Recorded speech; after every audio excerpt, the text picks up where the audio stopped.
दो या आल्दो का यूज कैसे किया जाता है। तो दो और आल्दो का यूज जो है, टू शो ए डिफरेंट और एन अपोजिट आइडिया, दो अलग अलग विचारों या दो विपरीत या विरोधाभासी विचारों को जोड़ने के लिए इसका प्रयोग किया जाता है। और वाक्य के प्रारंभ में आल्दो या दो, दोनों का सेम ही अर्थ होता है आएगा। उसके बाद फर्स्ट पार्ट आ जाएगा, फिर कॉमा आ जाएगी, और फिर सेकंड पार्ट आ जाएगा और फुल स्टॉप आ जाएगा। ये इसकी स्ट्रक्चर रहेगी। दो या आल्दो का अर्थ होता है यद्यपि, दोनों का सेम अर्थ होता है, सेम ही यूज है। हिंदी में जब हम इसको बोलेंगे तो इस तरह से बोलेंगे, देखिए, ही is poor he is honest, वह है गरीब है, वह ईमानदार है। तो जब इनको हम जोड़ेंगे तो सबसे पहले दो या आल्दो लिखेंगे, उसके बाद में फर्स्ट जो पार्ट है वो लिखेंगे, फिर कोमा लगाएंगे, फिर सेकंड पार्ट है वो लिखेंगे। नहीं तो इसमें से कुछ हटाना है, ना इसमें जोड़ना है, सिर्फ दो या आल्दो के अलावा। और जैसे ही सेकंड पार्ट कंप्लीट हो जाए, फुल स्टॉप लगा देना है। अब इसका अर्थ हिंदी में ऐसे निकलेगा, यद्यपि वह गरीब है, फिर भी वह ईमानदार है। हिंदी में इसका अर्थ फिर भी निकलेगा, लेकिन इंग्लिश में सिर्फ दो लगेगा, यहाँ पर येट नहीं लगेगा। पुराने टाइम पे प्रचलन में था येट, लेकिन आजकल जो मॉडर्न इंग्लिश है उसमें येट प्रचलन में नहीं है। सिर्फ यहाँ दो लगाना है या आल दो लगाना है और कोमा लगा के फिर सेकंड पार्ट लिख देना है। You were late, the teacher did not punish you. You were late, तुम्हें देरी हो गई थी, अध्यापक ने तुम्हें दंडित नहीं किया। तो यहाँ पे देखिए, उसे देरी हो गई थी, इसलिए अध्यापक द्वारा उसको दंडित किया जाना चाहिए था, लेकिन नहीं किया गया। इसका मतलब दो विरोधाभासी कथन हैं, दो अलग अलग कथन हैं, और दोनों को हमने दो या आल्दो से जोड़ा। सबसे पहले आल्दो लिखा या दो लिखा, उसके बाद में फर्स्ट पार्ट, फिर कोमा लगाएंगे, फिर second part as it is लिख देंगे और फुल स्टॉप लगा देंगे। तो अर्थ हो जाएगा, आल्दो यू वर लेट, यद्यपि तुम्हें देर हो गई थी, फिर भी अध्यापक ने तुम्हें दंडित नहीं किया। इन वाक्यों में एक बात का ध्यान रखना है कि यहाँ पे देखिए ये प्रोनाउन है, और यहाँ पे देखो ये प्रोनाउन है, और ये नाउन है। तो अगर प्रोनाउन हो तो उसका फर्स्ट लेटर जो है ना, वो यहाँ पे स्मॉल कर देना। ये देखो स्मॉल एच हो गया, ये स्मॉल एच हो गया, यहाँ पे ये देखो वाई स्मॉल हो गया, टी स्मॉल हो गया।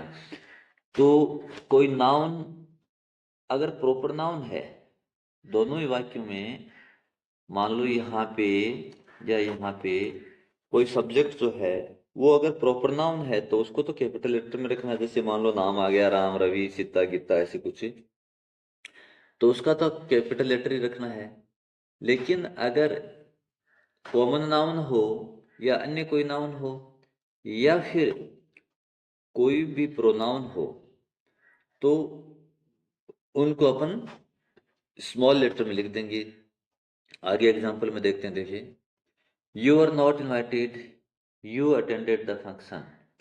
यू आर नॉट इनवाइटेड, तुम्हें आमंत्रित नहीं किया गया था। यू अटेंडेड द फंक्शन, तुम कार्यक्रम में शामिल हुए। तो यहाँ पे विपरीत बात है, इनवाइट नहीं किया गया फिर भी शामिल हुए, तो विरोधाभासी बात है। इसलिए पहले वाक्य के शुरू में लगाएंगे दो या आल दो, उसके बाद में फर्स्ट कंप्लीट लिख देंगे, यू का वाई स्मॉल कर देंगे क्योंकि ये प्रोनाउन है, और उसके बाद में कोमा लगा के सेकंड जो पार्ट है वो कंप्लीट लिख देंगे। उसका भी वाई का जो यू है वो, यू का वाई जो है वो स्मॉल कर देंगे, और लास्ट में फुल स्टॉप लिख देंगे। सेंटेंस बन गया, though you are not invited, you attended the function. यद्यपि तुम्हें आमंत्रित नहीं किया गया था, फिर भी तुम फंक्शन में शामिल हुए। Next, Raju is weak, he won the race. Raju कमजोर है, उसने दौड़ जीती। तो राजू कमजोर है तो वो दौड़ नहीं जीतना चाहिए था, लेकिन उसने दौड़ जीती, इसलिए विपरीत कथन है।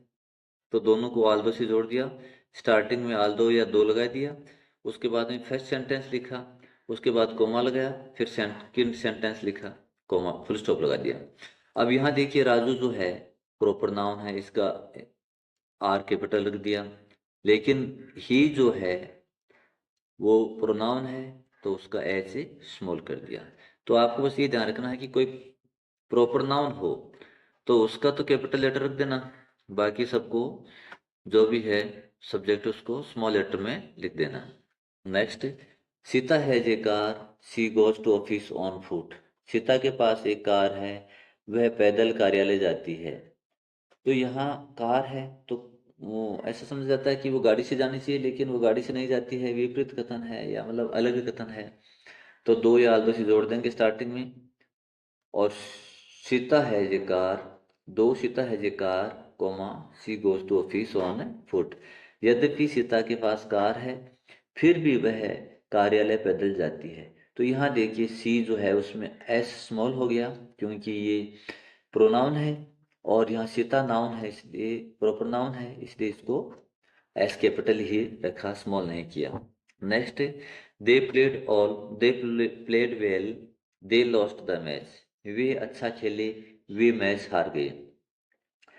तो ये भी विपरीत कथन है, अच्छा खेले तो मैच जीतना चाहिए था, लेकिन मैच हार गए।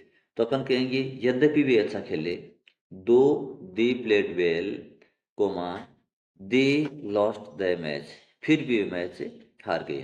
तो यहाँ देखिए दे में टी है वो यहाँ स्मॉल कर दिया है, और यहाँ भी दे में टी जो है वो स्मॉल कर दिया है, क्योंकि दोनों ही क्या है प्रोनाउन है।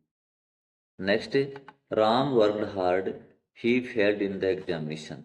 राम ने कड़ी मेहनत की, कठिन परिश्रम किया, ही फेल्ड इन द एग्जामिनेशन, वह परीक्षा में असफल हो गया। तो ये विपरीत कथन है, कड़ी मेहनत की तो पास होना चाहिए था, लेकिन फेल हो गया। तो दो से जोड़ दिया, दो या आल दो, फिर Ram worked hard, comma he failed in the examination, full stop. यहाँ देखिए ही में एच स्मॉल कर दिया, लेकिन राम प्रॉपर नाउन है इसलिए आर कैपिटल ही रखा। तो यद्यपि राम ने कड़ी मेहनत की, फिर भी वह परीक्षा में असफल हो गया। नेक्स्ट है ही इज एजुकेटेड, वह शिक्षित है, ही हैज नो मैनर्स, उसमें कोई शिष्टाचार नहीं है। आल्दो ही इज एजुकेटेड, यद्यपि वह शिक्षित है, फिर भी उसमें कोई शिष्टाचार नहीं है, ही हैज नो मैनर्स। तो यहाँ ही जो है उसका एच स्मॉल कर दिया क्योंकि प्रोनाउन है, और यहाँ भी ही का एच स्मॉल कर दिया क्योंकि ही वो प्रोनाउन है। अगर सिर्फ प्रॉपर नाउन हो तो उसको ही कैपिटल लेटर में रखना है, बाकी स्मॉल कर देना है। नेक्स्ट है येट। येट मीन्स फिर भी।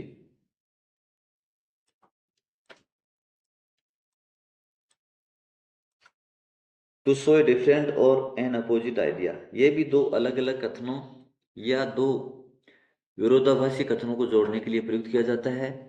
लेकिन इसमें क्या होता है, फर्स्ट पार्ट लिखा, उसके बाद कोमा लगाएंगे, फिर येट लिखेंगे, फिर सेकंड पार्ट लिखेंगे, और लास्ट में फुल स्टॉप। जबकि हमने क्या देखा, दो या आल दो में, दो या आल दो शुरू में आता था, दो आल दो शुरू में, उसके बाद फर्स्ट पार्ट, फिर कोमा था, फिर सेकंड पार्ट, फिर फुल स्टॉप था। यहाँ दो आल दो का एकदम उल्टा है। The house is very big, वह घर बहुत बड़ा है। इट इज सरप्राइजिंगली क्लीन, यह है आश्चर्यजनक ढंग से साफ सुथरा है। तो बड़ा घर है तो थोड़ी बहुत गंदगी होनी चाहिए थी, लेकिन बहुत ही अच्छी तरह से साफ सुथरा है, तो ये विपरीत कथन है। The house is very big, comma yet it is surprisingly clean, वह घर बहुत बड़ा है, फिर भी आश्चर्यजनक ढंग से साफ सुथरा है। Next, I shall come, they will not be happy, मैं आऊंगा वे खुश नहीं होंगे। तो मैं आऊंगा फिर भी वे खुश नहीं होंगे। तो आई शैल कम, कॉमा लगाएंगे, उसके बाद में येट लिखेंगे, फिर सेकंड पार्ट लिखेंगे, तो यहाँ पे देखिए जो आई है वो कभी भी अगर अकेला होता है तो इस फॉर्म में वो सही होता है, चाहे फर्स्ट सेंटेंस में हो या सेकंड में हो। और अगर इस तरह से लिख दिया तो वो गलत है। आई के साथ कोई न कोई अन्य लेटर है, जैसे मान लो इन है, इज है, अब ये सही है। लेकिन अगर अकेला आई हो तो इसको कैपिटल लेटर में ही लिखा जाएगा, स्मॉल में नहीं लिखा जाएगा, ये गलत है। तो यहाँ पे ये कैपिटल लेटर में आ गया। और दे जो है प्रोनाउन है, इसलिए दे का स्मॉल लेटर कर दिया। He is strong, he refuses to work hard. वह ताकतवर है, वह बलवान है, वह काम करने से, कठिन परिश्रम करने से इनकार करता है। तो बलवान है तो कठिन परिश्रम करना चाहिए, लेकिन फिर भी उससे मना कर देता है, तो विपरीत कथन है। तो he is strong comma yet he refuses to work hard. वह ताकतवर है, बलवान है, फिर भी कठिन परिश्रम करने से इनकार करता है। तो यहाँ पे जो ये तो फर्स्ट लेटर है, सेंटेंस का फर्स्ट लेटर हमेशा कैपिटल रहता है, ये ध्यान रखना। कोई से कोई भी वाक्य हो, अंग्रेजी में सेंटेंस का फर्स्ट लेटर हमेशा कैपिटल रहता है। और यहाँ जो एच है वो स्मॉल कर दिया क्योंकि ये ही प्रोनाउन है, इसलिए। Next, Rustam is very healthy, he is very unhappy. Rustam बहुत स्वस्थ है, वह बहुत अप्रसन्न है, बहुत दुखी है। तो हेल्दी है तो वो हैप्पी रहना चाहिए, लेकिन वो अनहैप्पी है, इसका मतलब विपरीत कथन है। तो फर्स्ट पार्ट लिखा Rustam is very healthy, comma लगाया, येट लिखा, और सेकंड पार्ट लिखा। रुस्तम प्रॉपर नाउन है, दिस, और वैसे भी फर्स्ट लेटर है वाक्य का, इसलिए कैपिटल रहेगा। और ही में जो है प्रोनाउन है, इसलिए एच स्मॉल हो गया।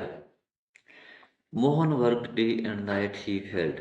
मोहन ने दिन रात मेहनत की, वह असफल हो गया।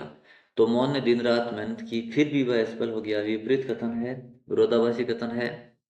इसलिए फर्स्ट पार्ट लिखा Mohan work day and night, comma, फिर येट लगाया, फिर सेकंड पार्ट लिखा।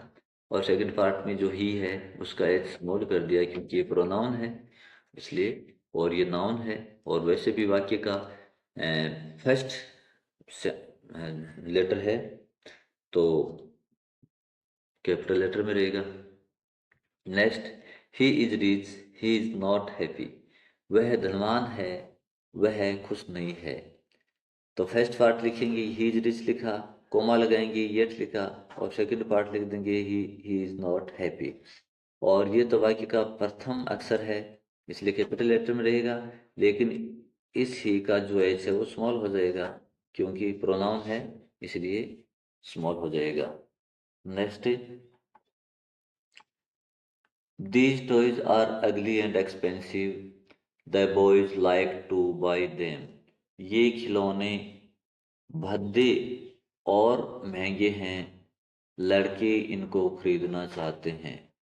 तो विपरीत भाव है, खिलौने भद्दे हैं और महंगे भी हैं, फिर भी बच्चे खरीदना चाहते हैं, तो विपरीत भाव हो गया।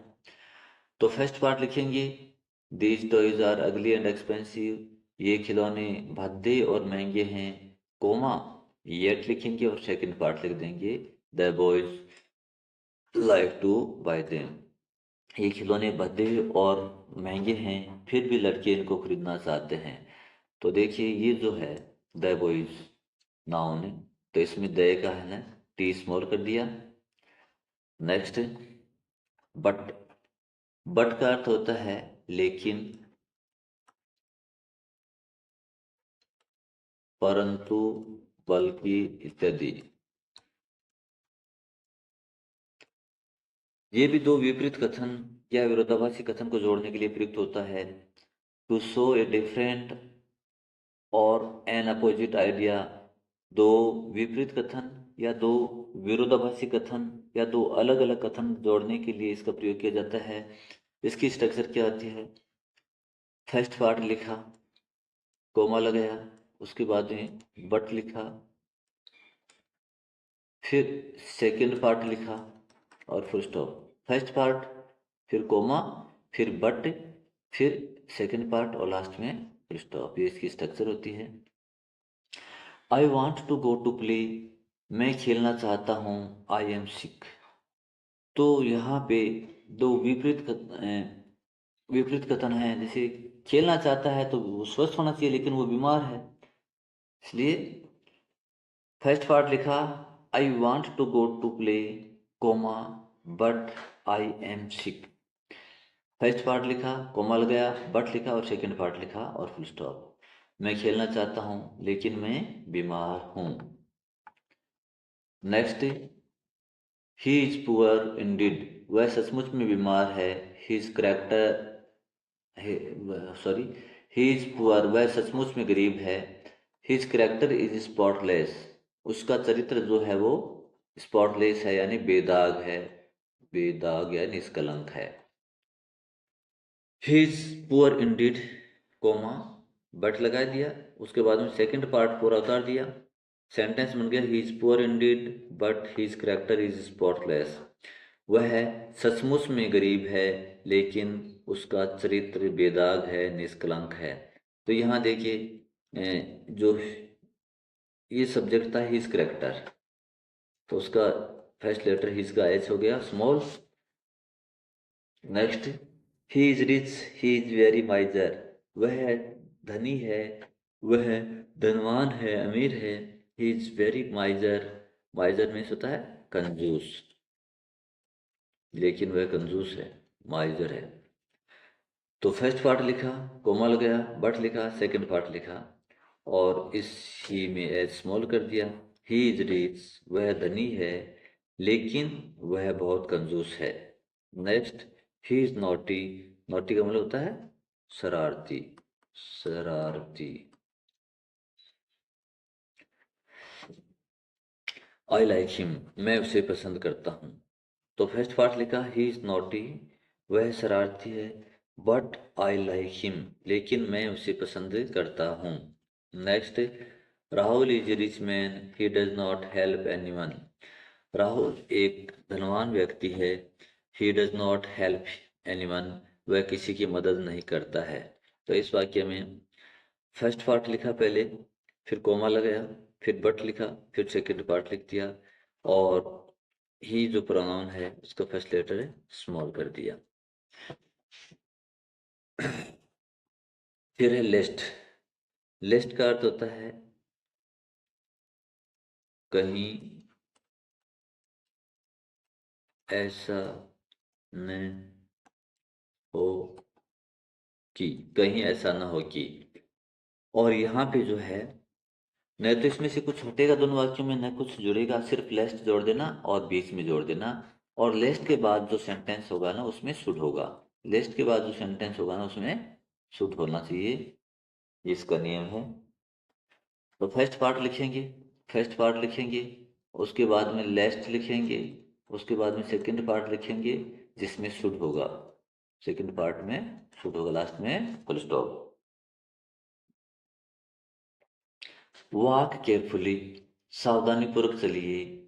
लेस्ट यू शुड फॉल, कहीं ऐसा न हो तुम गिर जाओ।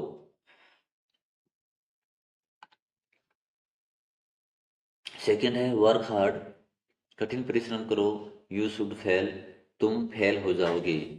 तो बीच में लेस्ट लगा दो, work hard लेस्ट you should fail, कठिन परिश्रम करो कहीं ऐसा न हो जाए तुम फेल हो जाओ। तो यहाँ जो ये यू है उसका फर्स्ट लेटर वाई है ना वो स्मॉल हो जाएगा, ये देखिए स्मॉल। और यहाँ भी यू है, इसका फर्स्ट लेटर वाई स्मॉल हो गया। रन विद केयर, सावधानी पूर्वक दौड़ो। यू शुड फॉल, तुम गिर जाओगे। तो दोनों के बीच में लेस्ट लगा दो, run with care लेस्ट you should fall, सावधानी पूर्वक दौड़ो कहीं ऐसा न हो कि तुम गिर जाओ। तो यहाँ जो ये यू है उसका फर्स्ट लेटर वाई है वो स्मॉल हो जाएगा। उसके बाद है सो एंड बिकॉज। सो जो है कंजक्शन, उसका अर्थ होता है सो मीन्स इसलिए, इसलिए। और बिकॉज जो है, बिकॉज का मतलब होता है क्योंकि।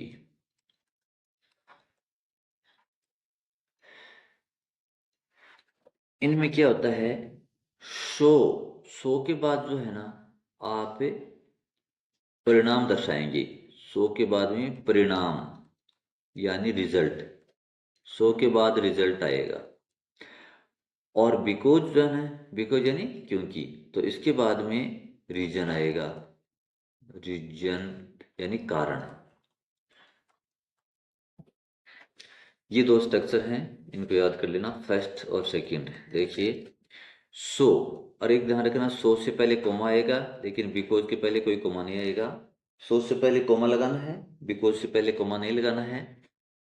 तो सो वाले वाक्य में क्या होगा, सो के बाद में रिजल्ट होगा यानी परिणाम होगा या एक्शन होगा, और उसके पहले जो है ना उसका कारण होगा। लेकिन बिकॉज वाले वाक्य में क्या होगा, बिकॉज के बाद में कारण होगा और उसके पहले परिणाम या एक्शन, रिजल्ट या एक्शन होगा। I was tired so I took a break. ये सेंटेंस, ऐसे दो सेंटेंस हैं, देखो सभी ऐसे ही हैं, मैंने सीधा जोड़ दिया।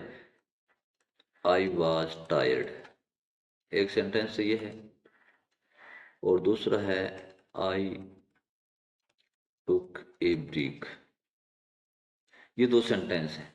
अगर इनको सो से जोड़ना है तो देखो सो के बाद में क्या आता है, रिजल्ट आता है। तो यहाँ अर्थ क्या है, देखो आई वॉज टायर्ड, मैं थक गया था।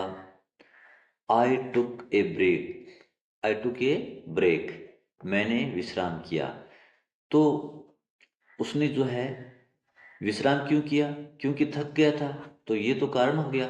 तो कारण तो सो से पहले आ गया। और परिणाम क्या हुआ, थकने का परिणाम क्या हुआ, उसने विश्राम किया। तो सो के बाद में परिणाम आ गया। आई was tired so I took A rest, मैं थक गया था इसलिए मैंने विश्राम किया। और अगर इन्हीं दोनों सेंटेंस को, इसको और इसको, अगर बिकॉज से जोड़ना हो तो बिकॉज के बाद में क्या आता है, कारण आता है। तो कारण तो क्या, थकना कारण है। तो बिकॉज के बाद में आई वॉज टायर्ड लिख दिया, और परिणाम जो है वो इससे पहले लिख दिया। तो I took a break because I was tired, मैंने विश्राम किया क्योंकि मैं थक गया था। अब ये जो है, I was tired so I went to bed, मैं थक गया था इसलिए मैं सो गया। तो सो के बाद में जो है ना, सो के बाद में परिणाम यानी रिजल्ट, और सो से पहले उसका कारण, क्या कारण था तो उसका परिणाम क्या निकला। नेक्स्ट बिकॉज का, देखिए बिकॉज के बाद में कारण आता है। तो कारण क्या था, वह थक गया था, और परिणाम यहाँ आ गया पहले। I went to bed because I was tired, मैं सो गया था क्योंकि मैं थक गया था। नेक्स्ट, ये सेंटेंस ऐसे है, देखो इट वॉज वेरी हॉट, एक ये है। दूसरा है आई ओपन्ड द विंडो। दो सेंटेंस हैं, उनको सो से जुड़वाए से बिकॉज से जुड़वाए, कैसे जोड़ना है देखो। आई इट वॉज वेरी हॉट, बहुत गर्मी थी। आई ओपन द विंडो, मैंने खिड़की खोली। तो गर्मी थी इसलिए खिड़की खोली, तो गर्मी तो कारण बन गया, और परिणाम हो गया खिड़की खोलना, इसलिए इसमें सो का प्रयोग हो गया। तो it was very hot comma so I open the window, बहुत गर्मी थी इसलिए मैंने खिड़की खोली। तो खिड़की खोलने का कारण जो है ना, कारण ये था, और ये हो गया परिणाम। और अगर इस इन दोनों को, इसको और इसको, अगर बिकॉज से जोड़ना हो तो बिकॉज के बाद में कारण आता है। तो कारण तो क्या है, इट वॉज वेरी हॉट, तो बिकॉज के बाद में कारण लिख दिया, और परिणाम उससे पहले लिख दिया। I open the window because it was very hot, मैंने खिड़की खोली क्योंकि ये बहुत गर्म थी। Next sentence, I did not go to the class I was a sick, मैं कक्षा में नहीं गया, मैं बीमार था। तो यहाँ देखिए, मैं कक्षा में नहीं गया, ये तो परिणाम है और ये कारण है, क्योंकि बीमार था। तो बिकॉज के बाद में कारण आ गया, और बिकॉज से पहले परिणाम।